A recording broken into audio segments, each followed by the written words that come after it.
बिस्मिल्लाहिर्रहमानिर्रहीम। अस्सलामु अलैकुम नाजरीन, आज हम आपके अपने एटीएन वर्ल्ड चैनल पर सीजन 3 के सेकंड लास्ट पार्ट का आगाज करेंगे। किस्त के आगाज में खलील खालिद जोरस को बग्गी में बिठा कर ले जा रहे होते हैं। जोरस कहता है कि मैंने कोई धोखा नहीं दिया, मैंने कहा था कि तुम्हें वो आ रहे हैं, तुम्हारे बाद तुम्हारे आदमी और मेरे बाद मेरे आदमी। खलील कहता है कि कोई नहीं जानता अभी तक कौन कहाँ है। जोरस कहता है कि तुम जानते हो खलील खालिद, तुम्हारे आदमी वक्त की कैद से आजाद हो गए हैं। खलील कहता है कि मेरे शेर काबू पा सकते हैं, तुम अपनी जिंदगी के बारे में सोचो। जोरस कहता है कि याद रखो, तुमने अपने शेर भतीजों की मौत का हुक्म खुद जारी करवाया है।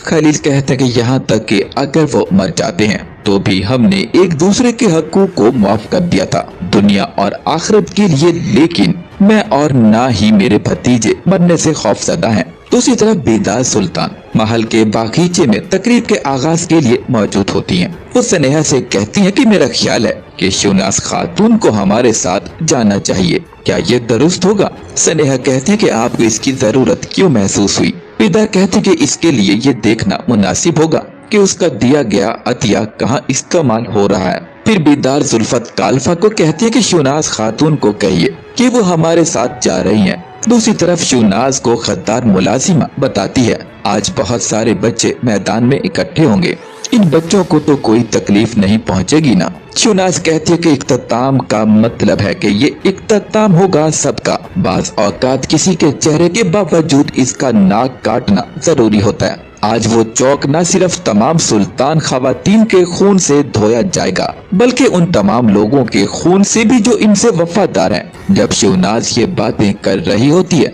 तो नईम सुल्तान एक कोने में मौजूद होकर ये बातें सुन लेती हैं।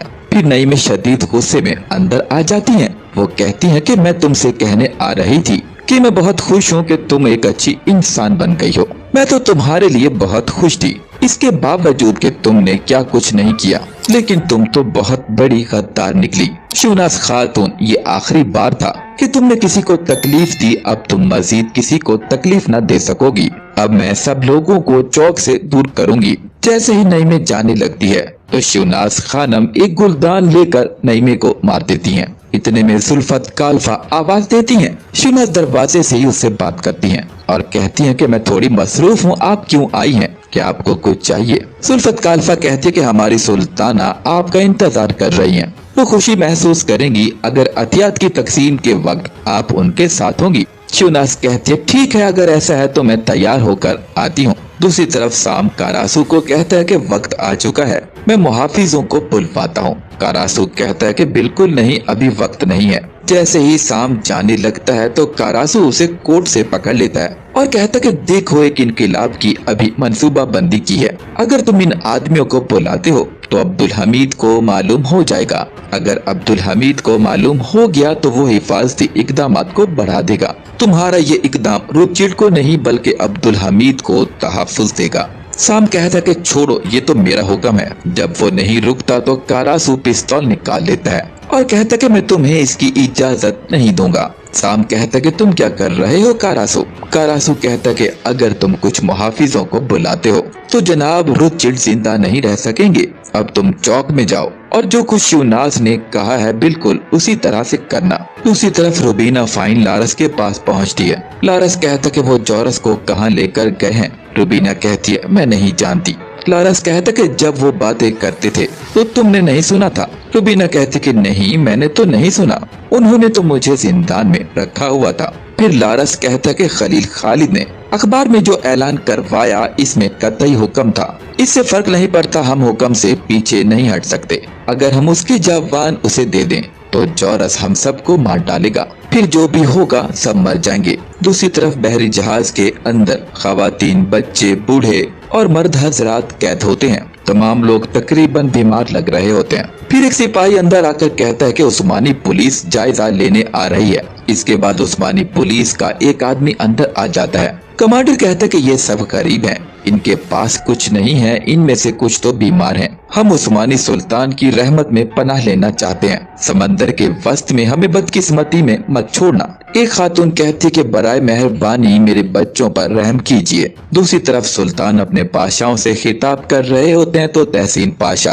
आ जाते हैं। वो बताते हैं कि सुल्तान 3 बहरी जहाज महाजरीन से भरे हुए हैं, वो यहाँ पनाह लेना चाहते हैं। सुल्तान फरमाते हैं कि किसने उन्हें जिला वतन किया है। तहसीन बताते हैं कि बरतानिया ने। वो लोग मुख्तलिफ जगहों से हैं। बहरी जहाज की तहकीकात की गई है और हमने बरतानिया बात की है। वो चाहते हैं कि उन्हें पनाह दे दी जाए। अब बताइए सुल्तान, आप क्या हुक्म जारी करते हैं। सुल्तान फरमाते हैं कि हम किसी मजलूम को बेयारो मददगार नहीं छोड़ सकते हैं, लेकिन जब ये पाया तख्त पहुँचेंगे तो हमारे फौजी उन्हें खुशामदीद कहेंगे। दूसरी तरफ खलील खालिद के भतीजों को जबरदस्ती ताबूतों में बंद किया जा रहा होता है। एक एक करके सबको ताबूत में बंद कर दिया जाता है और सबसे आखिर में तातार को ताबूत में डाल दिया जाता है। फिर लारस कहता है कि अब इन पर मिट्टी डाल दो। ताबूतों के अंदर तमाम लोग चीखते रहते हैं। उस्मान ताबूत के अंदर कहता है कि उन्होंने आपके जवानों को दफना दिया है चचा, चलो कलमा शहादत पढ़ लेते हैं। चारों लोग कलमा शहादत पढ़ लेते हैं। दूसरी तरफ अब्दुल कादिर नईमे के कमरे में जाते हैं। वो देखते हैं कि नईमे सोफे पर टेक लगाकर सो रही है। फिर वो मुतमईन होकर जाने लगते हैं तो देखते हैं कि नईमे के सर से खून बहकर कुर्सी तक पहुंच चुका है। फिर अब्दुल कादिर जल्दी से चीखते हैं कि डॉक्टरों को बुलवाओ। इतने में नईमे सुल्तान को कुछ होश आता है। अब्दुल कादिर पूछते हैं कि ये किसने किया है। नईमे बता देती हैं कि ये शहनाज ने किया है, वो सबको मार देगी चौक में। दूसरी तरफ शहनाज खानम बेदार सुल्तान के साथ बग्गी में पहुंचती हैं और चौक पर उतर जाती हैं। शहनाज कहती कि यहाँ तो बहुत से लोग जमा हैं। सनेहा कहती है कि हमारे लोग सुल्तान को देखने का मौका खोना नहीं चाहते हैं। फिर शहनाज इधर उधर देखती है कि उसके आदमी कहाँ हैं। फिर शहनाज वहाँ मौजूद साम को इशारा कर देती है और उसे इशारे में कुछ बात भी करती है। बेदार सुल्तान और सनेहा अपनी रियाया से कुछ बातें करती हैं और उन्हें तोहफे तहाइफ के बारे में बता रही होती हैं। फिर शहनाज खानम अदाकारी करके कहती है कि मुझे चक्कर आ रहे हैं, क्या मैं कहीं बैठ सकती हूँ। सिपाही कहता कि उस तरफ सीढ़ियाँ हैं, वहाँ जाकर बैठ जाइए।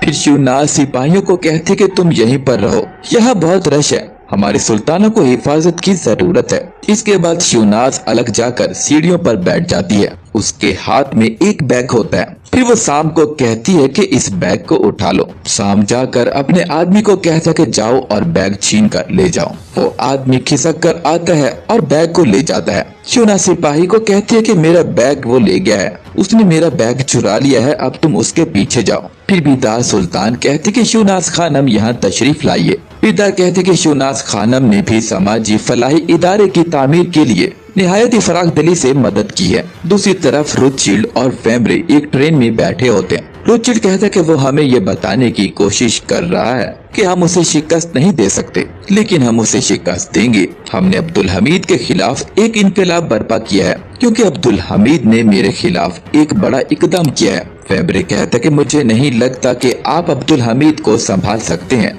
वो अपना सबसे बड़ा इकदाम कर रहा होगा, वो आप पर हर तरफ से हमला आवर होगा, हो सकता है कि वो आपकी दौलत पर भी काबिज हो जाए। दूसरी तरफ जुल्फत कालफा बेदार सुल्तान को आकर बताती हैं कि वहाँ एक खातून मुश्किल में है, वो आपसे मिलना चाहती है। बेदार कहते हैं कि वो आ सकती हैं। इसके बाद शहनाज खानम साम को इशारा करती है कि करो। साम कहता है कि अभी नहीं। शहनाज फिर कहती है कि करो। साम फिर सर हिला देता है। इन तमाम हरकत को बेदार सुल्तान देख लेती हैं। बेदार समझ जाती हैं कि ये तो रोथशील्ड का आदमी है। फिर बेदार शहनाज को कहती है कि आप क्या करने की कोशिश कर रही हैं। इस बार शहनाज पकड़ी जाती है। फिर बेदार सिपाहियों को कहती है कि इस आदमी को पकड़ो, इसे भागने न देना। सिपाही साम के पीछे भागते हैं। फिर शहनाज खानम बेदार पर पिस्तौल तान लेती हैं और कहती है कि कोई भी मेरे करीब मत आना। उस्मानी सिपाही उसका दूर से निशाना बना लेते हैं। शहनाज भी कहती कि अपने सिपाहियों से कहो कि कोई हरकत न करे वरना तमाम मारी जाएंगी। बेदार कहती है कि मैंने तुम पर भरोसा करके बहुत बड़ी गलती की। शहनाज कहती कि तुम हमेशा अच्छा चाहती थी और अब तुम्हारा इख्तिताम है बेदार। अब्दुल हमीद और उस्मानी दोनों तबाही का शिकार होंगे। फिर शहनाज बेदार को पकड़ लेती है और सिपाहियों को कहती है कि पीछे हटो। दूसरी तरफ सिपाही साम को भी गिरफ्तार करके ले आते हैं। शहनाज साम को कहती है कि तुमने देर कर दी, लेकिन परेशान मत हो, कम से कम एक सुल्ताना तो आज मरेगी। बेदार सिपाहियों को कहती है कि करीब मत आइएगा, सब पीछे हट जाएं। शहनाज भी कहते कि पीछे हट जाइए वरना मैं इसे कत्ल कर दूंगी। इसके बाद गोली चलने की आवाज आती है। पता ही लगता है कि बेदार को गोली लग गई, लेकिन गोली असल में शहनाज को लगती है, जो कि अब्दुल कादिर पीछे से चलाते हैं। फिर बेदार कपकपाते हुए पीछे देखती हैं। दूसरी तरफ खलील खालिद अपने भतीजों को निकाल रहे होते हैं। वो जल्दी जल्दी ताबूतों से मट्टी हटाते हैं। दूसरी तरफ जौरस से घर में दाखिल हो रहा होता है तो रुबीना जौरस को आवाज लगाती है। जौरस रुबीना की जानिब बढ़ता है, लेकिन इसी दौरान जौरस को पीछे से गोली मार दी जाती है। रुबीना जौरस को कहती है कि मुझे माफ कर देना, मैंने तुम्हारी जिंदगी का सौदा किया अपनी जिंदगी के लिए। ये गोली दूरबीन वाली गन से खलील खालिद चलाते हैं और वो अल्लाह का शुक्र अदा करते हैं। दूसरी तरफ उस्मान के चारों साथियों को होश आ जाता है, जो कि एक बहरी जहाज में होते हैं। नाज़रीन, ये एपिसोड आपको कैसा लगा